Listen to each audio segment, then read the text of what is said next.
Buenas tardes. Tengo el placer de presentarles a la conferenciante de hoy. Se trata de don Jesús Urrea y la conferencia La pintura italiana en la corte de España durante la primera mitad del siglo XVIII. El profesor Urrea es doctor en Historia del Arte por la Complutense de Madrid y desde el 70 imparte docencia en la Universidad de Valladolid, de la que es profesor titular de Historia del Arte. En el 87 fue nombrado jefe del Departamento de Pintura Italiana aquí en el Museo del Prado y en el 92 adjunto al director de este mismo museo, cargo que desempeñó hasta el año 96. Desde entonces y hasta el 2008 ocupó el cargo de director del Museo Nacional de Escultura y asimismo del Museo Casa Cervantes de Valladolid. Desde julio del 2008 ostenta el título de director honorario del Museo Nacional de Escultura. Ha sido vocal en la Junta de Calificación, Valoración y Exportación de Bienes del Patrimonio Histórico Español y es miembro y secretario de la Real Academia de Bellas Artes de Valladolid y académico correspondiente de las Reales Academias de la Historia y Bellas Artes de San Fernando, en Madrid. Como verán en la bibliografía que tienen, es autor de numerosas publicaciones y artículos de investigación sobre el arte del Renacimiento y Barroco y ha dedicado sus intereses fundamentalmente al estudio de la pintura italiana del siglo XVIII, que es el tema de hoy, a la pintura italiana del XVIII en España, destacando su tesis doctoral dirigida por el profesor Alfonso Pérez Sánchez y su libro Relaciones artísticas hispano-romanas en el siglo XVIII.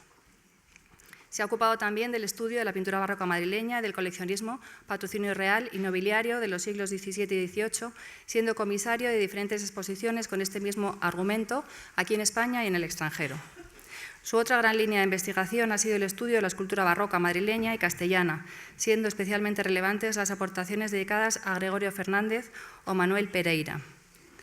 Fue director científico de la exposición de los Leoni, organizada aquí en el Museo del Prado, y la dedicada a Gregorio Fernández por la Fundación Santander Central Hispano, también aquí en Madrid.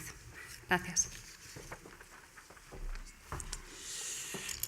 Buenas tardes. Muchas gracias a la Fundación de Amigos del Museo del Prado por la invitación que en su momento me hizo para participar en este ciclo o en este curso dedicado al siglo de las luces como base para el arte más moderno, más contemporáneo.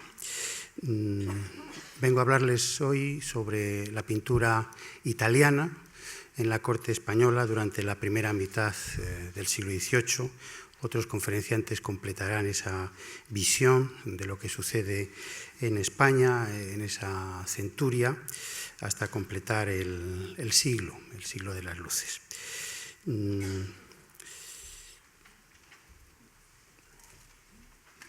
El siglo se inicia, como saben ustedes muy bien, con una nueva monarquía que trata de imprimir un nuevo carácter a toda la vida política, a la vida social y a la vida cultural de España. Pero se inicia esa monarquía, la de los Borbones, con muy mal augurio, a partir de que el testamento de Carlos II fue impugnado por la corona de los Habsburgos, la corona austriaca, iniciándose una guerra de sucesión, como saben también.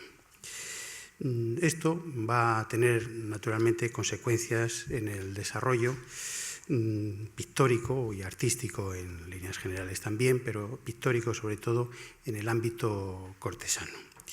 El siglo se inicia con la marcha de un gran pintor, el más importante pintor que había trabajado en España durante el siglo XVII, Luca Giordano. En 1702, barruntando los ecos bélicos, Luca Giordano acompaña precisamente al joven Borbón, al joven Felipe V, en su viaje a Nápoles, al reino de Nápoles, en donde tiene que defender sus derechos patrimoniales, sus derechos sucesorios. Cabría haber esperado que este gran pintor pues hubiera hecho el primer retrato del primer Borbón español. Ello no sucedió así, ni sabemos por qué motivos, por qué circunstancias no se produjo un retrato que hubiera sido sumamente interesante. Y curiosamente sería el mejor discípulo de Napolitano, Francesco Solimena, el que le cupiese la gloria, vamos también a señalarlo de esta manera, de retratar a Felipe V en suelo italiano, en suelo napolitano. En el año 1702, después de retratar al conde de Benavente en Nápoles, Felipe V posó muy transitoriamente, con muchísimas dificultades, ante este pintor napolitano, Solimena, del que estamos viendo aquí el retrato que le hace. Un retrato que constituye toda una primera imagen del monarca, más dedicada al reino napolitano que con consecuencias en el reino español. Porque sabemos que aunque se hicieron numerosas réplicas de este retrato que hoy está en Caserta y que le representa no en un retrato de aparato ni de ceremonia, sino en un retrato bélico con coraza de guerra, salpicada de las flores de lis de los Borbones y con las dos condecoraciones más importantes sobre su pecho, el Santo Espíritu francés y el toisón de oro. Este retrato, digo, del que se hicieron diversas réplicas para Nápoles, este se encuentra en Caserta, como he dicho. Sin embargo, y sabiendo que se mandó uno a la esposa, a María Luisa Gabriela de Saboya, con la que se había casado el año anterior, no ha aparecido todavía ningún eco de este cuadro. A pesar de que el propio Solimena utilizó la imagen del monarca para hacer alguna otra composición de carácter simbólico, de carácter alegórico, representando precisamente la alegoría de las virtudes de Felipe V. El triunfal viaje que hace Felipe por Nápoles, coronado por la victoria en Luzzara, fue descrito minuciosamente por un ingeniero militar que estaba en la corte española desde los últimos momentos del gobierno de Carlos II, Filippo Pallotta, un dibujante e ingeniero, que había representado la entrada triunfal también de Felipe V en Madrid y que había dibujado hasta la exaltación al trono en la vecina iglesia de los Jerónimos de la capital. Filippo Pallotta acompaña a Felipe V durante su periplo napolitano y realiza numerosas vistas, numerosos dibujos que fueron grabados inmediatamente en Bruselas para difundir las glorias del monarca español. Y este personaje, Pallotta, no sabemos cuándo ni dónde, entra en contacto con un pintor veronés llamado Ventura o Bonaventura Ligi, que en España se le castellaniza y se le denomina Lirios, Ventura Lirios, ¿no? Este es el nombre que se le da aquí. Este pintor también iba a ayudar a Pallotta, precisamente pintando al óleo al menos una de las historias de las que tenemos noticia y que representa también otro de los hitos básicos para el asentamiento definitivo de la monarquía borbónica entre nosotros. La victoria o la batalla de Almansa, en cuadro de Prado o bien depósito, que representa el final de la guerra y que tiene ese aspecto topográfico minuciosísimo en la descripción de las evoluciones de los ejércitos, el austriaco y el español, a través de las sinuosidades del terreno. Está detrás el topógrafo, vamos a decirlo así, Pallotta, pero está también el pintor que plasma en lienzo, en un monumental lienzo de 3,90 metros, de casi 4 metros de tamaño, esta composición muy ambiciosa y que vista en detalle pues desmerece bastante, ¿no? Bueno, no obstante lo cual podemos ver algunos detalles. Fíjense cómo ha descrito con absoluta precisión todos los accidentes geográficos y todos la topografía y las casas o los alrededores de Almansa. Me interesa señalar este lienzo no tanto por la calidad, ya digo, está a un paso del mundo del topógrafo, como por que se trata del inicio entre nosotros de una cierta pintura que impropiamente podríamos llamar vedutista, ¿no? Es una gran vista desarrollada con amplitud. Y curiosamente, el pintor Ventura Lilli, o Lirios, entra al servicio en el año de 1711 del duque de Béjar, el duque de Béjar, don Manuel de Zúñiga Sotomayor, que había acompañado curiosamente este personaje a Felipe V en Italia, en Luzzara, y entraría, ya digo, Lirios al servicio del duque bejarano, y para él trabajaría pintando al fresco en el Palacio de Béjar, en Salamanca, y también pintando una serie de vistas, entre las cuales solamente tenemos constancia, o ha llegado a nosotros, esta que despiezada les muestro aquí, por el interés, por la curiosidad grande que ofrece. Es una nueva vista urbana, en este caso, no es una vista del campo como la anterior, sino una vista detenidísima de todos los edificios bejaranos, iglesias, el ayuntamiento, la finca de placer del duque, una corrida de toros, una de las primeras representaciones de toros en el arte español, y hasta el escudo de Béjar con el palacio de los duques, sostenido por estos dos momos, por estos dos hombres de musgo, que eso constituyen el emblema de la villa salmantina.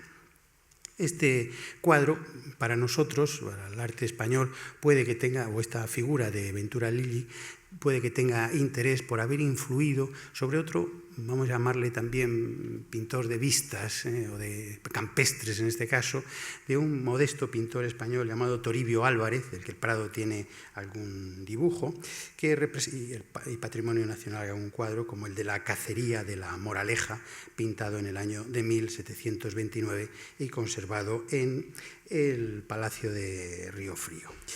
Anticipan este pintor Ventura Lilli a comienzos del siglo XVIII una práctica que se iba a desarrollar plenamente, con vigor y con extraordinario interés y con alambicado y riguroso resultados por parte de dos pintores modeneses, Antonio Gioli y Francesco Battaglioli. En el año 1711, cuando Ventura Lirios entra a trabajar para el duque de Béjar, fallece en Madrid, fallece en su habitación del Palacio del Buen Retiro, el personaje autorretratado en este lienzo del Prado, un pintor veneciano llamado Francesco Leonardoni, del que todavía seguimos deseando conocer más obras, porque vivió unos cuantos años entre nosotros. Primero fue pintor de la reina Mariana de Neoburgo, pero curiosamente no la siguió a su destierro ni en Toledo ni en Bayona, donde se confinó a la soberana viuda. Y la había nombrado, pese a que la había nombrado su pintor de cámara en el año de 1694. Sabemos que le retrata en varias ocasiones, que debió de retratar también a Carlos II, y que seguramente por salir de la órbita de Palacio, pues tuvo que dedicarse a la pintura de carácter religiosa. Y suyo es el monumental lienzo de la transfiguración del retablo de la iglesia parroquial de Leganés, pintado en el año 1702, que ofrece, no he traído imagen, ofrece una vinculación estrechísima con la producción de Lucas Jordán. Curiosamente, un pintor veneciano, nacido en Venecia, se acomoda a los modos de un napolitano, y pinta también Leonardoni al fresco en el monasterio de Guadalupe, con Jordán, al mismo tiempo que Jordán, aunque no se hayan conservado los frescos de este personaje. Traigo dos para que vean, se queden con la que más les guste, ¿no?, de calidad. Sería sumamente positivo identificar los retratos que Leonardoni hizo de Felipe V y de su esposa María Luisa Gabriela, pero no les hemos encontrado, no aparecen, o si están confundidos con esa multitud de retratos anónimos que existen de estos monarcas, que no son de Meléndez y que no sabemos realmente de quiénes son. Antes de alcanzar éxito el pintor Meléndez, Miguel Jacinto Meléndez, quiero recordar la existencia y la actividad, sobre todo, del pintor Antonio Palomino, ¿no? Antonio Palomino pinta este importantísimo retrato para la Universidad de Salamanca. Importante retrato que no tuvo mayores consecuencias, curiosamente, ¿no?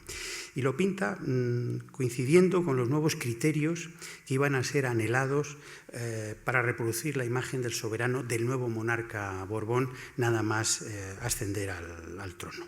Está ataviado todavía con la severa golilla, el severo atuendo de negro propio del último Austria español, que inmediatamente será abandonado, seguramente para caer bien a sus nuevos súbditos hasta en provincias, no solamente en la corte, sino hasta en provincias, y aparece rodeado con toda la parafernalia de la monarquía, el león, el cetro, la corona, etcétera, etcétera, y hasta el Hércules, una alegoría del Hércules hispano a través de la escultura del Hércules farnese, una escultura ahí colocada en un segundo término.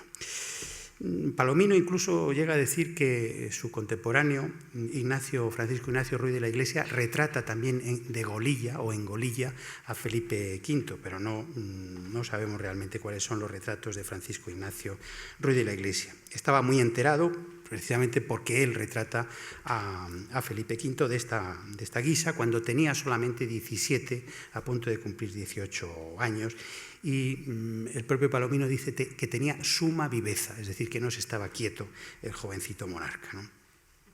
El retrato salmantino es uno de los más interesantes, ya digo, pintados en España en los primeros años del siglo XVIII, aunque se trate, lógicamente, de una reelaboración del cuadro enviado desde Francia, del cuadro pintado por el artista Jacinto Rigaud, en el año 1700, ¿no?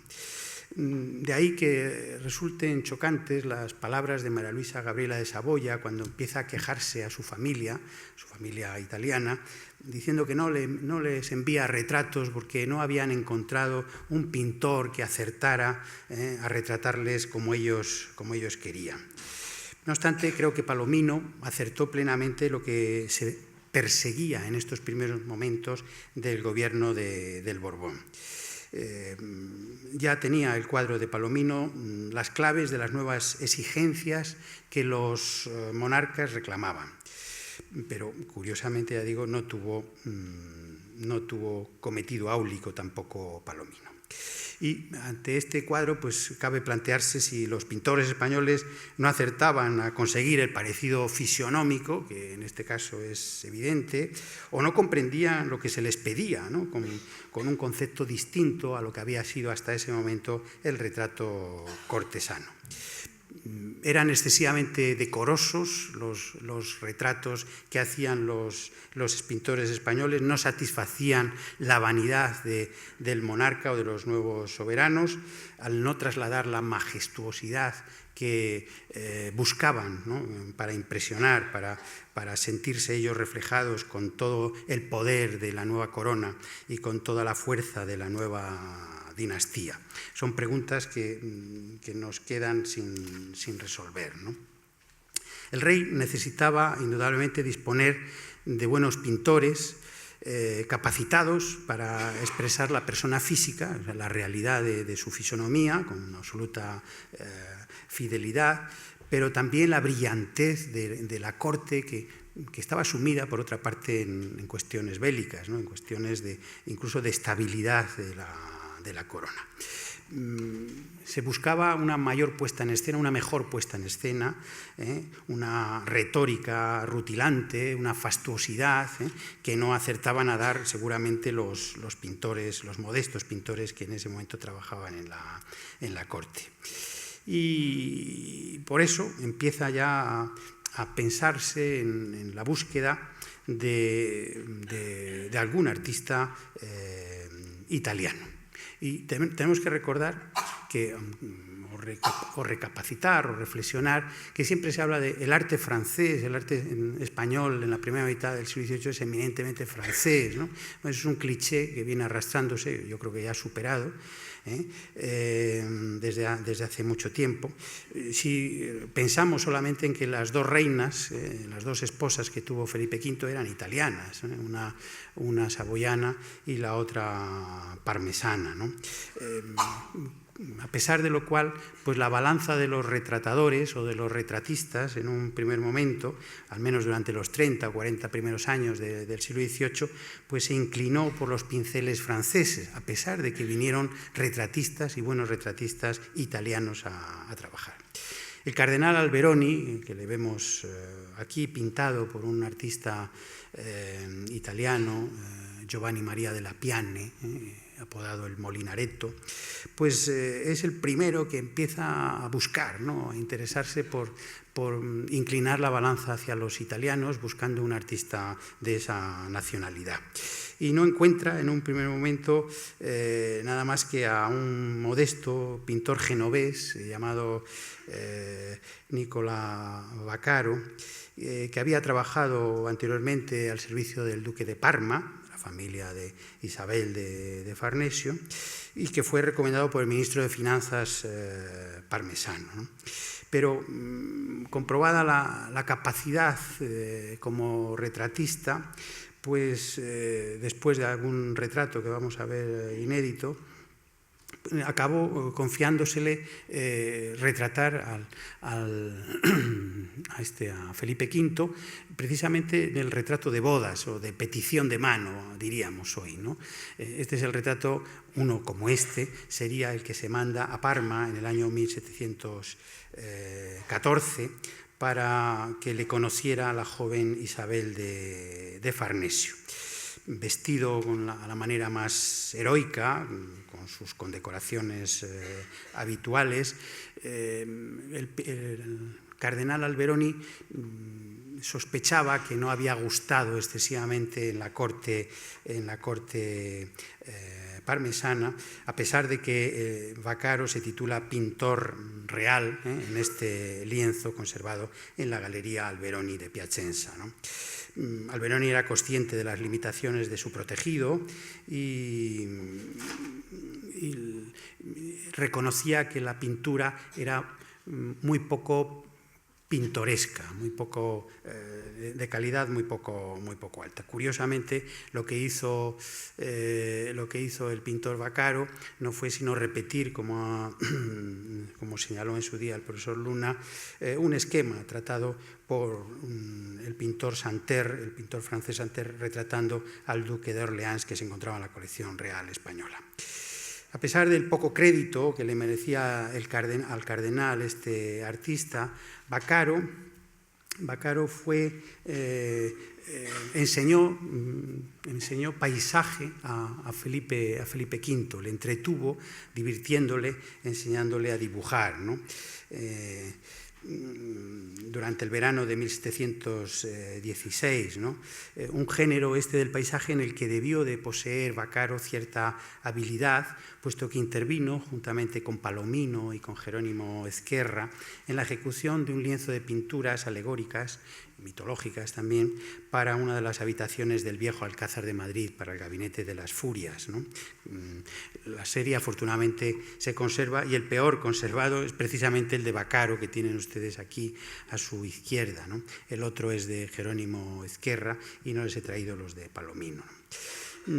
A Vaccaro le correspondió representar la alegoría de la tierra, ¿no?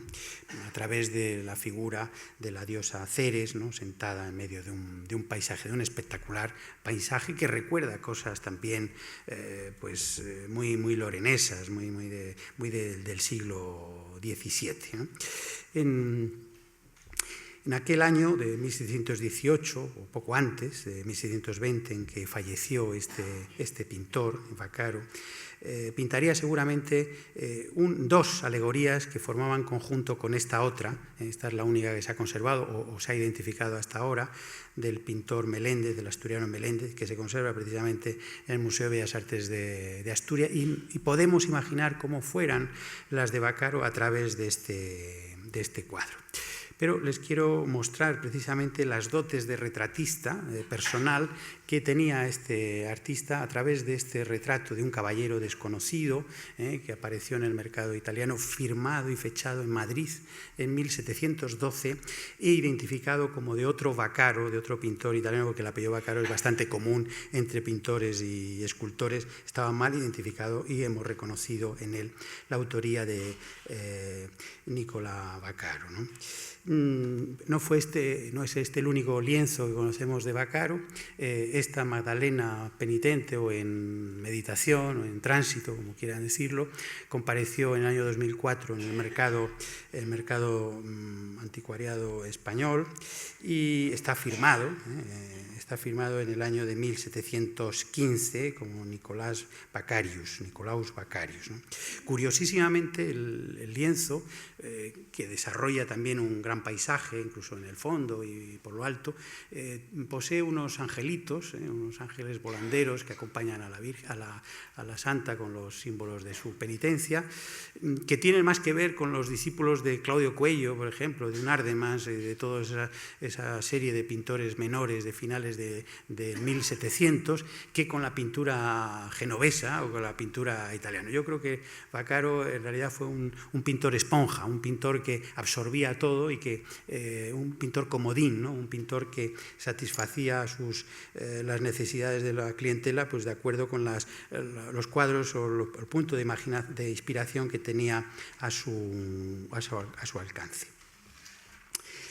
En 1719, víspera de producirse la marcha a Italia de la salida precipitada del cardenal Alberoni, se invitó a venir a trabajar a la corte a otro pintor genovés llamado Giovanni Maria delle Piane, que les he señalado antes, discípulo en Roma del gran Baciccia, del gran Gauli, y años después en Parma había sido maestro de la princesa Isabel de Farnesio. Le conocía a Isabel de Farnesio, por lo tanto, y seguramente para satisfacer los gustos de Isabel de Farnesio, pues el cardenal Alberoni hizo gestiones para que della Piane viniera a trabajar. Este se negó, no sabemos, alegó motivos de edad y de salud, pero no sabemos realmente lo que había detrás.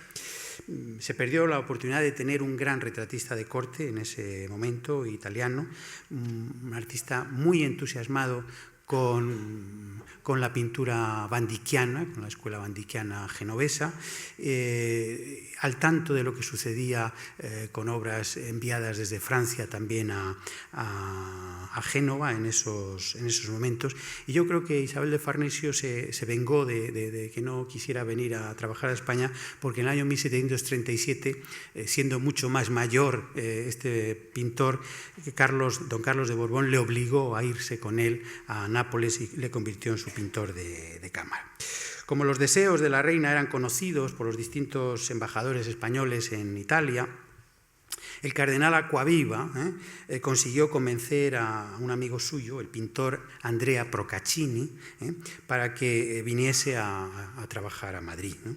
Este artista era considerado en ese momento uno de los mejores retratistas de Italia en ese momento, discípulo de Maratta, de los mejores discípulos de Maratta, había colaborado con Maratta en el Vaticano y en la Basílica de San Juan, estaba en ese momento en la cúspide de su popularidad, dirigía la fábrica de tapices de San Michele de Roma, intervenía en la fábrica de mosaicos también del Vaticano y impartía enseñanza en la Academia de San Lucas. Era un excelente dibujante y además tenía facilidad para pintar al fresco. Lo reunía todo para tener un buen contrato, para ser recibido con afecto en la corte española. Y otra cosa muy importante, que es la que acabó primando en toda su actividad. Era un hombre de gusto, un hombre conocedor de la pintura, un hombre exquisito, y precisamente esa dedicación hacia la ornamentación de interiores, hacia la proyección de espacios, etcétera, etcétera, se utilizaría inmediatamente nada más llegar a España. Vino a España en el año 1720 acompañado de un discípulo. Inmediatamente le debieron encargar muchísimas cosas hasta el punto que él se vio obligado a traerse más discípulos suyos a España. Ahí en ese momento viene Domenico Maria Sanni y viene otro pintor llamado Sempronio Subisati, con los que forma ya un grupo, una compañía, vamos a decirlo así, todos con cargo oficial, con sueldo de la administración. De su reconocida condición como entendido y organizador y hombre de buen gusto, es de lo que más rendimiento se obtendría con el paso del tiempo, porque le encargan toda una serie de funciones palatinas que hoy son difíciles, los resultados de las cuales son difíciles de calibrar, porque las reformas en el Palacio de la Granja, los cambios de gustos y las destrucciones, pues dieron al traste con lo que él había hecho en estos años, o lo que acabaría haciendo en estos años, de los que disfrutaba el título, además de aposentador de Palacio de la Granja. En ese momento, además, como enterado de las ventas en Roma, de las ventas de colecciones, de las gestiones que se producían en otras cortes para llevarse objetos de arte, espoleó la curiosidad de Felipe V y doña Isabel de Farnesio para que compraran directamente en Italia, para que compraran obras de arte. Y a él se le debe precisamente la llegada a España de los restos de la colección de su maestro Maratta, que vende su hija, y él mismo se queda con parte de la colección de Maratta, sobre todo con los dibujos que su viuda acabaría vendiendo a la Academia de San Fernando años más tarde, y la compra más espectacular que se hizo en Europa en esos momentos la realizarían los monarcas españoles, que no fue otra sino la colección del príncipe Odescalchi, la colección de estatuas antiguas que pertenecieron a la reina Cristina de Suecia y que hoy están afortunadamente aquí en el Museo del Prado, ¿no? Sabemos, no obstante, que realiza una serie de pinturas al fresco en la Granja, que podemos imaginar solamente a través de las últimas producciones italianas de Procaccini, tanto en Génova como en como en Roma, antes de venir a trabajar a España. Pero la verdadera carta de presentación de Procaccini entre nosotros, curiosamente, no iba a ser ningún retrato de los reyes, sino este espectacular retrato, uno de los mejores retratos de un pintor romano del siglo XVIII, el retrato del cardenal español Carlos de Borja, Centellas y Ponce de León, que había sido creado cardenal purpurado en el año de 1721. El retrato es elegantemente maratiano o maratesco, no puede ser más adulatorio también. El modelo contaba 57 años y no se refleja en este rostro que parece tener muchos menos, grandilocuente en su actitud, pero también afectivo, ¿no?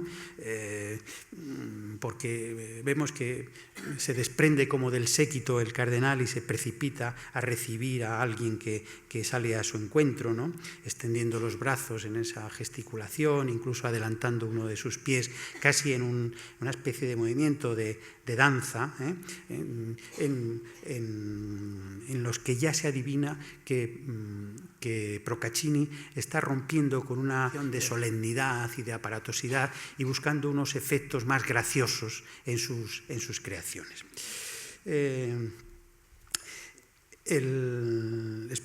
Este retrato, naturalmente, permaneció en el ámbito de lo privado, perteneció a una colección privada hasta que en el siglo XX entró en el Prado, ¿no?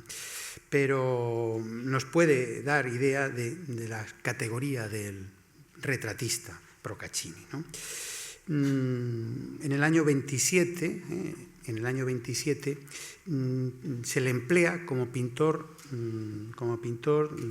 de temática religiosa y se le encarga nada menos que la realización del gran lienzo, del monumental lienzo, que es la más grande pala de altar que se había hecho en España en ese momento, en la corte, en un palacio, para el nuevo retablo que Teodoro Ardemans había fabricado para la colegiata de la Granja. Aquí se ve ayudado por su discípulo Sani, según diría el propio alumno años más tarde. Y el cuadro no se encuentra en la colegiata, sino en la iglesia de Nuestra Señora del Rosario.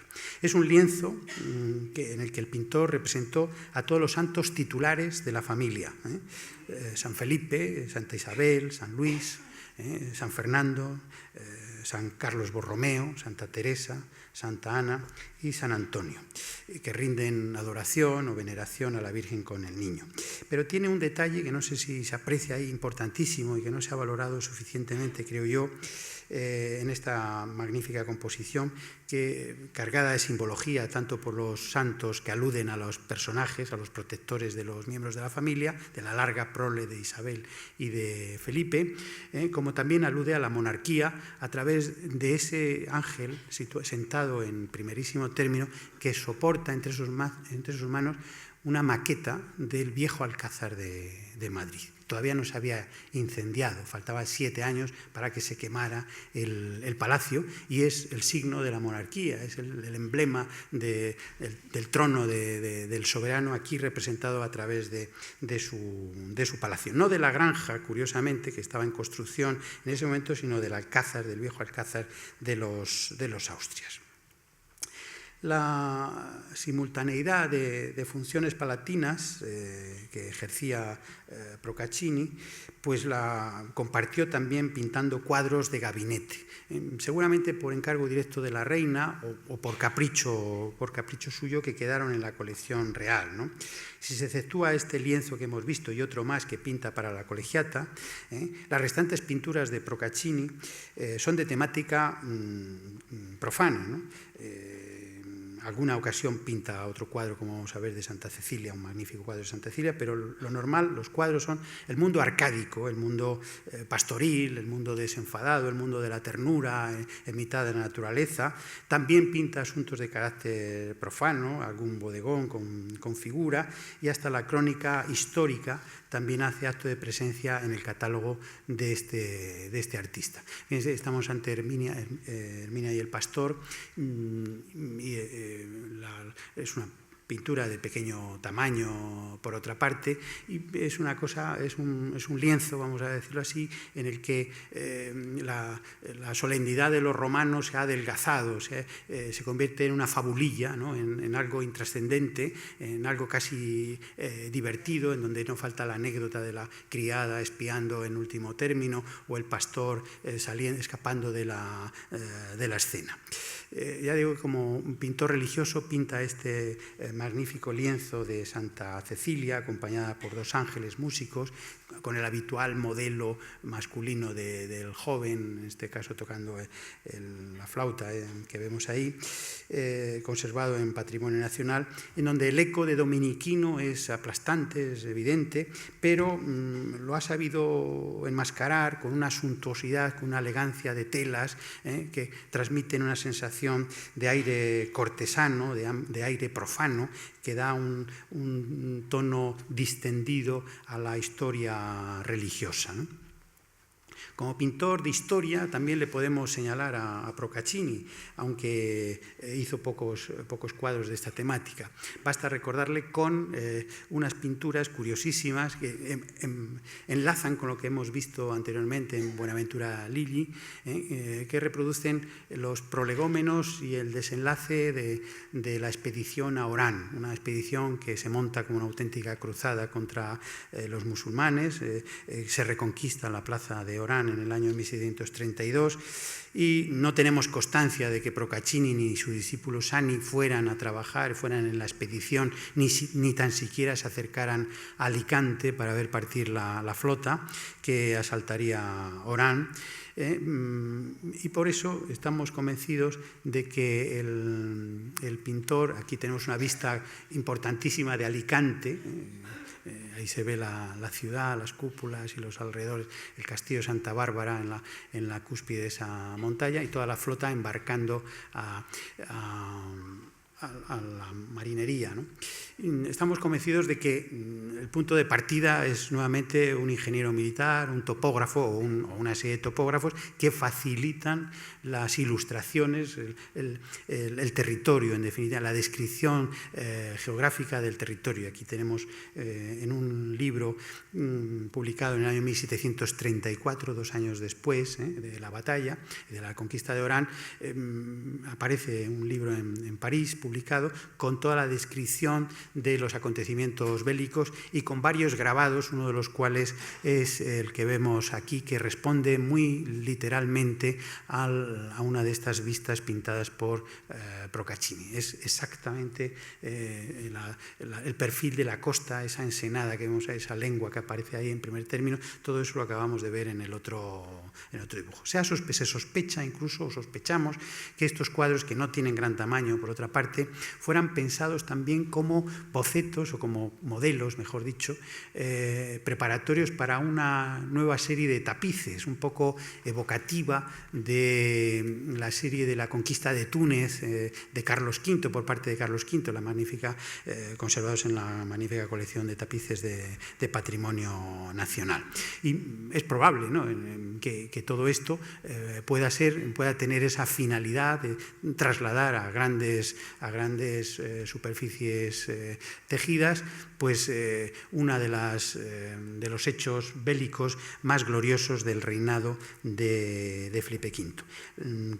Además, debemos recordar la vinculación de Procaccini en Roma, en la fábrica de tapices de San Michele, y nuevamente la importancia que tiene Procaccini en España para el desarrollo de las fábricas de tapices, tanto durante la estancia de la corte en Sevilla, a donde se traslada Procaccini también, como en el montaje y desarrollo de las fábricas, de las manufacturas de tapices que dirigía Van der Goten aquí en Madrid, en Santa Bárbara, ¿no? De esta época, de su vinculación a las fábricas de tapices, tuvieron que datar los modelos que facilitó Procaccini y su discípulo Sani con historias de la vida, con las historias de la primera parte de la novela de Cervantes, del Quijote, inaugurando también una veta de popularidad y literaria que va a tener amplísimas consecuencias a mediados del siglo XVIII, incluso bajo el gobierno de Mens, o bajo la férula férrea de Mens. Su estancia en Andalucía, por parte de Procaccini, la aprovecha también para vigilar la extracción de mármoles en Granada, para la decoración del Palacio de la Granja. Y el último trabajo que debió de hacer Procaccini fue este lienzo que vemos aquí en la Colegiata de San Ildefonso, la imposición de la casulla a este santo. Desde hacía tiempo, en el mismo momento que trabajaba Procaccini como decorador, pues se había logrado contratar, gracias a un personaje interesantísimo y todavía no suficientemente conocido, el marqués de Scotti, Aníbal Scotti, íntimo de la reina, y que había venido como ministro plenipotenciario de Parma, pero se quedó como asesor y como controlador de muchísimos negocios cerca de la familia real. Pues Scotti había barrido para su casa y había logrado la contratación de una compañía de pintores, que, encabezados por el piacentino Giovanni Battista Gallucci, vino a trabajar para el Palacio de Aranjuez, Y en ese palacio pues trabajaría Gallucci y su ayudante Giacomo Bonavia. Ahí surge no una competencia, sino otro equipo de trabajadores que acabarían heredando el trabajo que quedó inconcluso cuando muere Procaccini en la Granja en el año de 1734. Cuando muere Procaccini, la estela suya no se acaba porque habían quedado 2 discípulos, Subisati, que se encarga de asuntos de arquitectura y de dibujo, y Sani, del que sabemos que fue un magnífico retratista, a la manera romana, y le vemos aquí en la infanta, retratar a la infanta Mariana Victoria, la princesa de Brasil, la futura reina de Portugal, a la manera, ya digo, romana, pero curiosamente con una gran importancia, concediendo una gran importancia a la naturaleza muerta, ¿no? Y a ese animalucho, a ese perrillo faldero que está ahí, y sobre todo a las telas, ¿no? Es un retrato de aparato, un retrato de corte. Pero lo que se está gestando en estos momentos es la decoración del Palacio de Aranjuez, de numerosas habitaciones del Palacio de Aranjuez, pero sobre todo de la granja, en donde hemos visto iniciar ese proyecto decorativo a Procaccini y lo completaría este otro equipo de los que habían iniciado sus trabajos en Aranjuez. Bonavia y un pintor del norte también de Italia y contratado igualmente por Scotti, Bartolomé Rusca.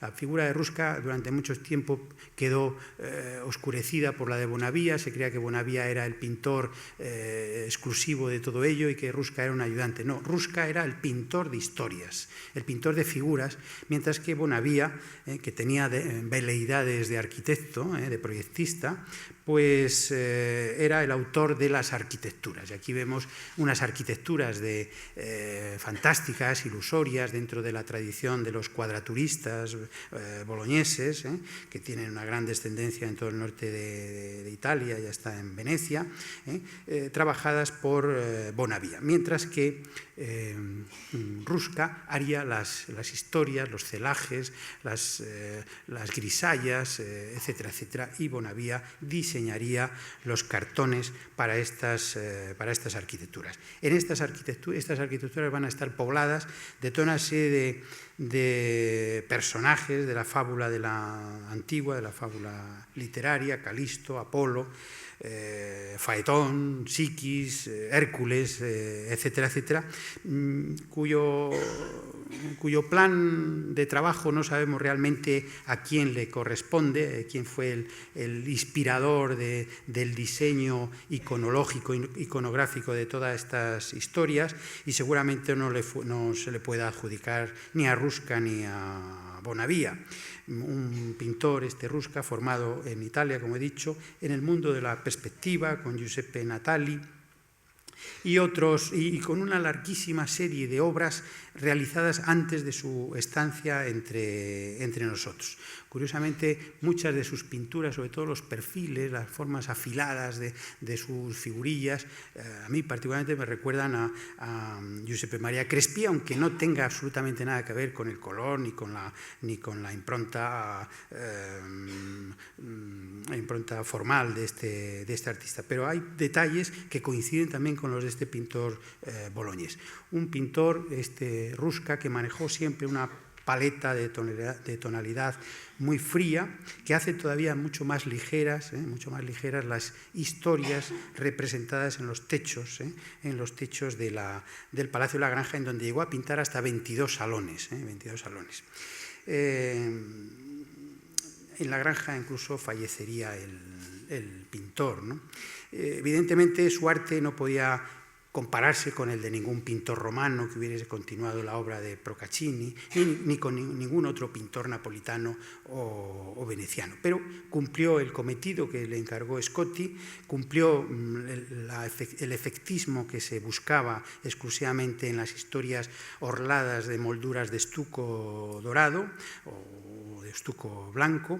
Sus figuras carecen de corrección en muchísimas ocasiones y hasta de auténtica dignidad en otras, pero fueron un aire fresco que llegó a la corte en este momento, que rompió con lo romano, que buscó unos horizontes más grandes, más lejanos que los romanos, y que se puede decir que aportó una nota de frescura y de prerrococó, o de una sensibilidad prerrocalla en el ambiente pictórico cortesano. Fuera de la corte, saben que pinta la bóveda o la cúpula de la iglesia de San Justo y Pastor en la capital, ¿no? Patrocinada precisamente por el infante cardenal don Luis Antonio de Borbón. Al tiempo que se contrataban estos pintores para trabajar al servicio de la corte española, también se adquirían en Italia pinturas de otros que nunca vinieron a trabajar al servicio de la Cámara Real, ¿no? Al margen de esas compras hay que situar también el tráfico, el numerosísimo tráfico de retratos familiares que van de aquí para allá y de allá para aquí, ¿no? Que Isabel Farnesio reclama a sus hijos establecidos en los reinos de Parma, Nápoles o Turín, y que además de contemplar la evolución de la fisonomía de sus hijos, también le permitía conocer el incremento de la familia o hasta la descendencia, ¿no? Pero al mismo tiempo les ponía a los reyes en contacto con otros pintores que no vienen a trabajar a España y podían establecer comparaciones o incluso emitir juicios de valor. En estos años, los franceses Jean Ranc y Van Loo eran los que controlaban el tema del retrato de corte, pero inmediatamente Van Loo sería suplantado por Amigoni también. Entre las pinturas que se adquieren, aquí tenemos dos retratos de distinto momento de Carlos III, don Carlos de Borbón, primero de Parma, el de la derecha, y luego de Nápoles, como rey de Nápoles, pintados por Giovanni Maria della Piane, el Molinaretto. Entre las pinturas que se compran, casi se compran a granel, obras para decorar la cantidad enorme de habitaciones de los distintos palacios. Hay que recordar también las pérdidas producidas con el incendio del Alcázar de Madrid. Se compran 150 cuadros de pequeño formato, eso sí, con una serie de la vida de Cristo, cuyo autor, un pintor florentino, los manda simplemente sin pedir nada a cambio, nada más para que conocieran su arte y sobre todo para ver si había oportunidad de algún contrato, de alguna buena contrapartida, ¿no? Y sería Procaccini precisamente el que dice que se compren, pero que no se pague nada más que la cantidad justa y sin ninguna otra costa añadida. La serie pictórica engrosó la colección real, está hoy en Río Frío, y es exactamente igual a otra serie que el mismo pintor Giovanni del Cinque hizo para la Cartuja de Florencia, también con un número elevadísimo de pinturas. Los cardenales Francesco y Troyano Acquaviva, protectores de la nación española en Roma, siempre estuvieron dispuestos a mediar para el envío de pinturas a Madrid. Así se envían obras de Trevisani, de Sebastiano Conca, de Agostino Masucci, de Plácido Costanzi o de Benedetto Luti, y que ingresan en la colección de los reyes, ¿no? El atolondrado marqués Aníbal Scotti, que entendía de todo y estaba presente en todos los lugares, era buen conocedor exclusivamente del arte de su Italia del Norte, ¿no? Pero no conocía lo que sucedía más abajo, ¿no? Y se tuvo que apoyar en dos personajes que van a ser claves para la evolución de la pintura cortesana inmediatamente: el arquitecto Filippo Juvara y el cantante Carlo Broschi Farinelli, ¿no? Que tuvieron el mayor grado de responsabilidad a la hora de poner al día las colecciones pictóricas de los reyes, además de que ellos mismos desempeñaron unos cometidos profesionales de total agrado para los monarcas, ¿no?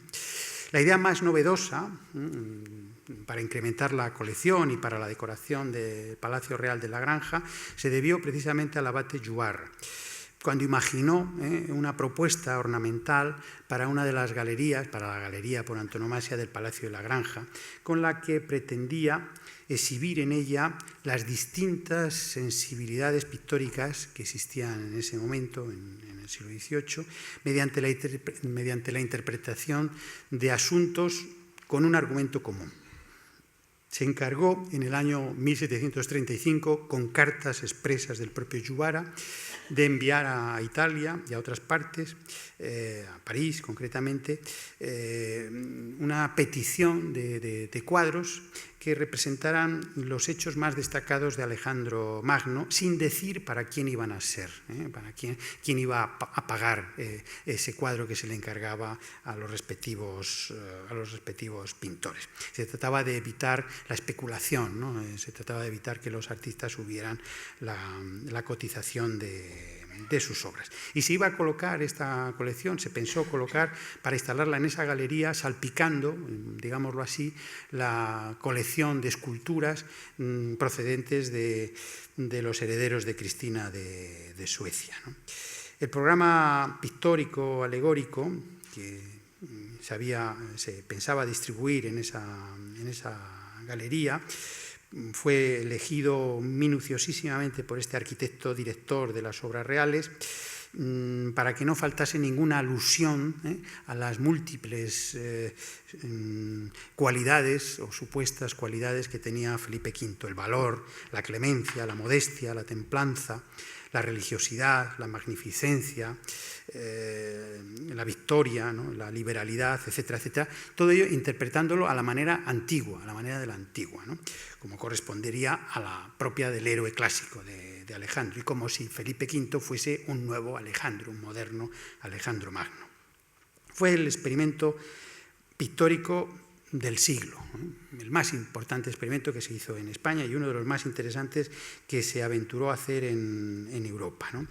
La exhibición permanente en la galería de este palacio de esta colección de obras significativas y representativas de una serie de escuelas modernas, de las escuelas más prestigiosas de la época, a través de esa selección exquisita por parte de Yubara, hubiera sido todo un acontecimiento, todo un éxito también para el monarca que la encarga.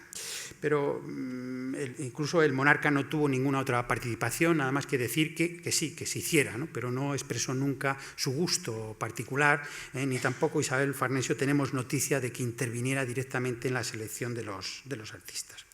Se buscó la representación de la escuela napolitana, la romana, la veneciana, la genovesa, la boloñesa y la parisina. Fue la propuesta que barajó Yubara, ¿no? Para ello recurrió para Nápoles a Solimena, para Roma a los artistas Agostino Masucci y Francesco Trevisani y también a Sebastiano Conca. Para la veneciana buscó a Giovanni Battista Pittoni. La genovesa hubiera estado representada por Domenico Parodi y la francesa por el pintor François Lemoine. No hay rastro de ninguna intención de búsqueda de un pintor español, si es que había alguno capacitado en ese momento para representar algún hecho heroico o interesante de Alejandro Magno. Circunstancias de índole diverso: en primer lugar la muerte de Yubara, también la muerte de Lemoine, del pintor francés, las exigencias económicas de Masucci y de Parodi dieron al traste con la idea original de Yubara y modificaron el proyecto inicial. La negativa de alguno o el fallecimiento de otro pues hizo cambiar los nombres que finalmente intervinieron en esta serie. La original idea se vio modificada, se vio alterada. Y el peso estético de toda la serie recayó y lo soportó la escuela romana. También se produjo algún otro cambio con los temas elegidos, se buscó alguna otra virtud en lugar de la que se había pensado para glorificar a Felipe V. En el resultado final también desempeñaron un papel importante algunas personas que intermediaron en la selección y en la aceptación de los pintores, ¿no?, decidiendo quién podía ser más apropiado, etcétera, etcétera. Se convierte este proyecto en una auténtica cuestión de Estado. Intervienen no solamente particulares, sino también los embajadores, el primer ministro, Scotti, por supuesto, y el arquitecto real. O sea, es la empresa más importante probablemente acometida pictóricamente hablando durante ese reinado. Se pensó, no está nada claro dónde colocarla, ya he dicho que se piensa en esa galería que se ideó al principio como el Salón del Trono. Incluso Yubara habla del Salón del Trono, en donde hubiera estado lógicamente bien instalada esta serie, pero no queda claro, se habla de una aula regia y se habla de la galería continuamente. Claro, un Salón del Trono con estatuas de los dioses y los hechos de Alejandro tendrían un mayor sentido, pero los dioses allí alternando con los cortesanos hubiera sido un poco extraño, ¿no? Lo cierto es que la muerte del soberano también en el año 46 pues hizo totalmente inviable.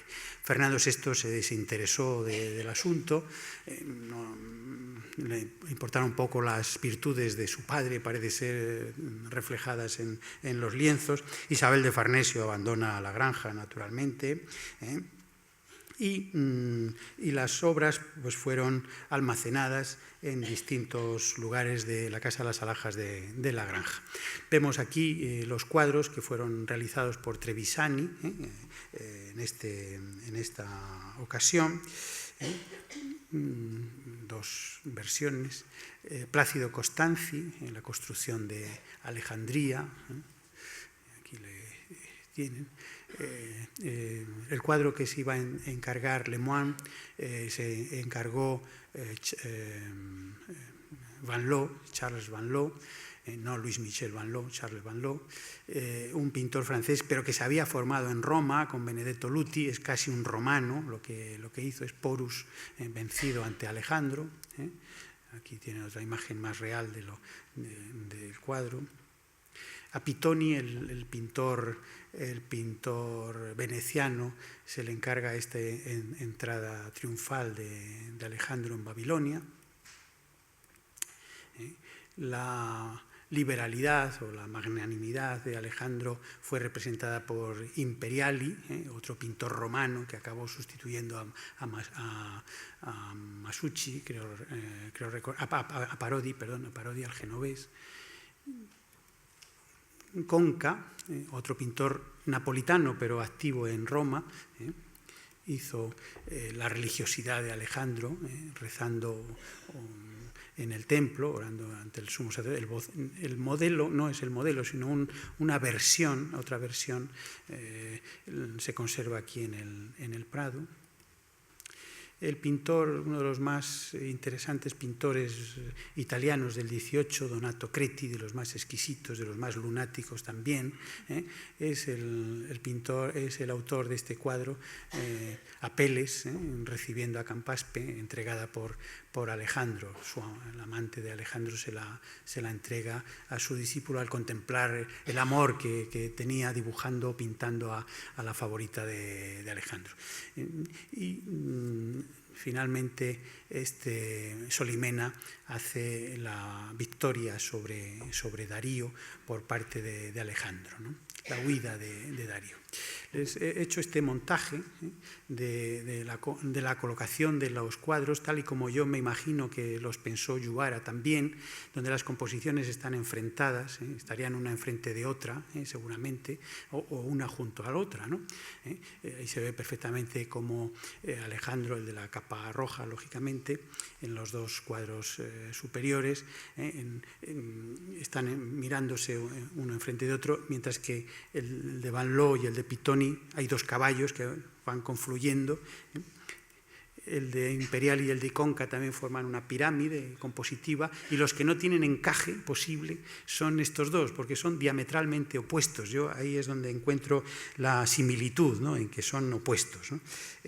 La claridad de Creti, la rigurosidad académica y geométrica de Creti, de la composición de Creti, se ve opuesta a la voluptuosidad, a la violencia, al embrollamiento compositivo de Solimena. Hay un aire común en toda la serie, por ser italianos, casi todos ellos, incluso Charles Van Loo, que se había formado en Italia. En ese mismo momento también, para decorar la cámara, el dormitorio de los reyes para la granja, se encarga a Roma una serie de cuadros representando escenas del Nuevo Testamento, de Cristo expulsando a los mercaderes y otras semejantes, al pintor Giampaolo Panini, el pintor por excelencia de las arquitecturas, pero que aquí concede la misma importancia a la arquitectura que a la pintura, y casi la arquitectura se nos olvida, dada la cantidad de detalles, el anecdotismo, la calidad del desnudo, las naturalezas muertas que tienen las composiciones representadas en estos monumentales lienzos, que se complementaban con otros de Lucatelli. En esos momentos también entra, que no sabemos realmente por qué motivo llegan, como estas dos romanas de Andrea Casali. En el año 1735 este pintor fue recomendado por su maestro Trevisani a Ayubara, reproducen dos escenas, una de ellas Sofonisba, la muerte de Sofonisba, y otra la Vestal Tucia, demostrando su honestidad. Dos temas femeninos, por otra parte, que me han hecho pensar a mí si no habrían sido creados para formar una serie no equivalente a la de Alejandro, pero sí alusiva a las virtudes de la reina, a las virtudes de la soberana, porque son dos mujeres las protagonistas de las historias. Una serie que no tiene más trascendencia, no tiene más descendencia que estas dos magníficas pinturas romanas de 1735. El último episodio pictórico que se vive en la granja, antes de la muerte de Felipe V, es la sustitución del lienzo. Bueno, es muy problemático, yo no lo veo nada claro. Por otra parte, tampoco este es el modelo que crea Ardemans en el dibujo del retablo. La sustitución del lienzo de Procaccini, que hemos visto al principio, por este espectacular lienzo del anciano Solimena, porque era ya muy mayor. Es como, no sabemos por qué, se cambia un cuadro por otro, porque el tema es prácticamente el mismo, están representados todos los reyes, pero aquí hay una modificación. No es ni San Luis ni San Fernando el protagonista del esquema, sino que es San Carlos Borromeo, el patrón de don Carlos de Borbón de Nápoles, ¿no? El hijo predilecto de Isabel de Farnesio, y es como una reivindicación del hijo que está en Nápoles, aconsejando a los padres la adquisición de una obra del mejor pintor, de uno de los mejores pintores italianos del momento, ya cargado de años, ¿no? Como era Solimena en ese momento, ¿eh? Ahí tienen el cuadro. Ya digo que yo tengo mis dudas de toda la historia del retablo, pero bueno, el lienzo es, por supuesto, de Solimena, documentadísimo, etcétera, etcétera. Hacía tiempo que don Carlos de Borbón también tenía responsabilidad en el incremento de la colección pictórica real, enviando obras compradas en Parma, compradas en Nápoles, pero también enviando sus propios retratos, el retrato de sus hijos, el retrato de su esposa, etcétera, etcétera. A la muerte de Solimena van a ser dos pintores napolitanos los que van a heredar al maestro, Giuseppe Bonito, autor de este hijo de Carlos III, vestido como un Hércules, como un nuevo, desvestido prácticamente como un nuevo Hércules, con la piel de león sobre su espalda y la clava en su mano, una hija del monarca, también retratada por Bonito, o personajes tan curiosos o acontecimientos populares de la vida diaria de la Nápoles de don Carlos, como la llegada del embajador de la corte otomana al reino de Nápoles. También el otro gran pintor napolitano que envía sus obras, don Carlos de Borbón a Madrid o a los palacios reales, es Francesco de Mura, que curiosamente también fue invitado a venir a España y se negó porque no le dejó su mujer, ¿no? Pero no son solamente, esto es verídico, ¿sí? No solamente son obras de Mura y de Bonito, sino de Nani, de los Ruiz, del parmesano Clemente Ruta, de Pagano, etcétera, etcétera. Muchísima pintora napolitana llega a Madrid en esos momentos, de la mano siempre o presentada siempre por don Carlos de Borbón. A de Mura, precisamente le solicitaron desde la corte española, muerto ya Felipe V en 1753, varias pinturas de altar, entre ellas la que presidiría el retablo mayor de la Iglesia de la Visitación de Madrid, en las Salesas Reales, patrocinada por doña Bárbara de Braganza, que contó con los pinceles de un pintor veronés llamado Gianbettino Cignaroli, cuyo cuadro estamos viendo aquí en este montaje que he hecho, un torpe montaje que he hecho, de la colocación del cuadro para donde fue pensado, para el retablo mayor de la capilla, para el único retablo de la capilla del Palacio de Riofrío, y que nunca se llegó a instalar, y que luego el monarca, don Carlos III, regala a la Catedral de Segovia y forma parte del trascoro de la Catedral de Segovia, la parte de mármol, ¿no? Pues en el centro de esas dos columnas pareadas es donde se iba a haber colocado el lienzo en Riofrío de Chiñaroli, ¿no? Con la presencia de Santa Bárbara, la patrona de la reina, ¿no? Y llegamos al último momento de esta segunda mitad de esta primera mitad del siglo XVIII, a la actividad desempeñada por Carlo Broschi Farinelli, que se convierte en factotum, en dictador del arte, en privado, en patrocinador no solamente de músicos, de intérpretes, de cantantes, sino también de escenógrafos, de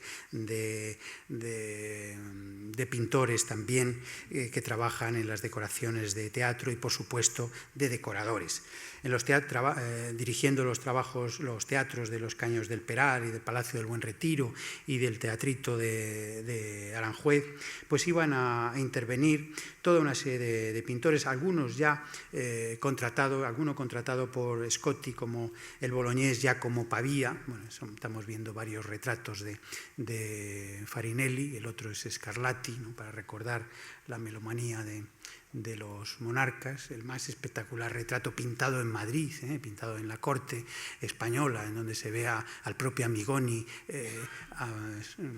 apoyado en el hombro de Farinelli, acompañado de una cantante, y de Metastasio en imagen, ¿no?, el abate Metastasio, el creador de tantas óperas que se representan en el Teatro Real, y con un fondo seguramente de Aranjuez a lo lejos. El cuadro lamentablemente está en la galería de Melbourne, ¿no? Los protagonistas, los reyes, en dos retratos magníficos que conserva el Prado y que están ahí en el mundo más jacuintesco que de Amigoni, ¿no?, para recordar las escenografías teatrales y todos los pintores que trabajan entre bambalinas y ilusionan a los espectadores y hacen las delicias de los soberanos. Pues varios dibujos hechos por Battaglioli, representando las interioridades de los espacios donde se crean las escenografías, los telones, como ven ustedes aquí, le están pintando, ¿no?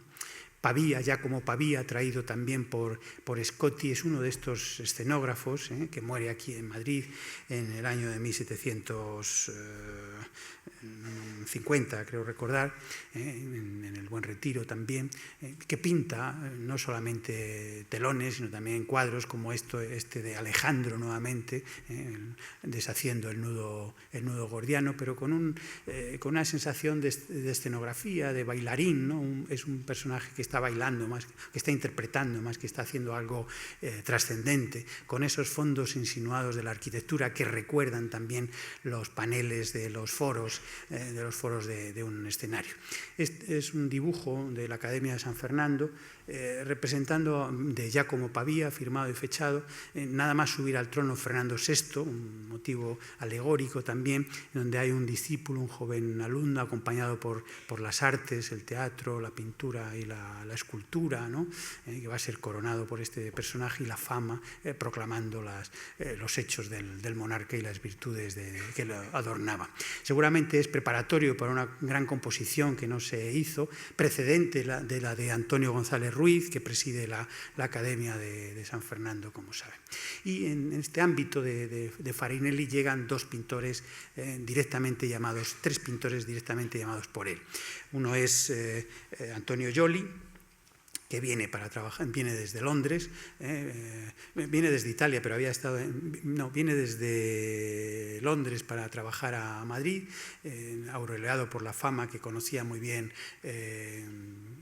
Farinelli, y hace el mejor vedutismo nunca hecho hasta ese momento, sentando las bases de toda la pintura posterior, en toda una serie de vedutas con una iluminación muy lunática, muy especial, muy personal, buscando enfoques y rincones distintos, buscando las grandes perspectivas, sobre todo a través de la calle Alcalá, como es esta, y la calle Atocha, como es otra pintura que se conoce de él. Aquí estamos viendo el palacio del actual Banco de España, esto sería Correos, etcétera, etcétera, ¿no? El otro pintor que también realiza sus vistas y trabaja escenográficamente es Battaglioli, otro pintor modenés que viene a sustituir a Joly, que solamente está 5 años, ¿no? Pues bien, de Battaglioli recordamos las archiconocidas vistas, desde que las adquirió el Prado hace unos cuantos años, de Aranjuez, recordando la festividad de San Fernando, el día del monarca, en donde está ahí, Barba de Braganza está en su carricoche, ¿no? El tamaño enorme que tenía, y todos los cortesanos, el propio Farinelli acompañando. Y de Battaglioli son una serie de vistas que están, no son vistas, son escenografías teatrales, siguiendo modelos de Amigoni y del propio Joly, hechas a manera de ricordi, seguramente, por lo acabadas que están, introduciendo modificaciones con respecto a los libretos literarios, que se conservan divididas entre la Academia de San Fernando y el Museo de la Ópera, el Museo Garnier de París, y como es esta que está en Madrid, y esta otra que es del Prado, que no ha sido publicada, que yo sepa, y que se encuentra en depósito en el Museo de Zamora, y que representa precisamente una de las escenas de la ópera Armida Placata. Muy parecida a otra composición que pintó y que ahora está en el Palacio de la Ópera, en el Museo de la Ópera Garnier de París. De Battaglioli se conocen otras vistas, especialmente de Villaviciosa de Odón, residencia de don Fernando VI, a donde se retira después de la muerte de doña Bárbara y donde se vuelve loco. Y recordatorios de la actividad de Battaglioli, pues aquí tienen estos dos dibujos.